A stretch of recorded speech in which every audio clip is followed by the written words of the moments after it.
கோட்டை என்னும் சொல் திராவிட மொழிகளில் எவ்வாறு எடுத்தாளப்பட்டுள்ளது?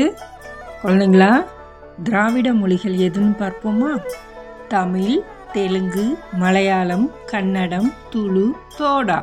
கோட்டை என்னும் சொல் திராவிட மொழிகளில் எவ்வாறு எடுத்தாளப்பட்டுள்ளது என்ற கேள்விக்கு பதில் சொல்லலாமா? தமிழ் கோட்டை, கோடு. தெலுங்கு கோட்டை. மலையாளம் கோட்டை, கோடு. கன்னடம் கோட்டை, கோண்டை. துளு கோட்டை, தோடா, வாட். நேரிசை ஆசிரியப்பா இலக்கணம் தருக. ஆசிரியர்பாவின் பொது இலக்கணம் பெற்று ஈற்றை அடி 3 சீர்களுடன் ஏனைய அடிகள் 4 சீர்களுடன் வருவது நேரிசை ஆசிரியர்பா எனப்படும். குறட்பா என்பது ஈரடி வெண்பா.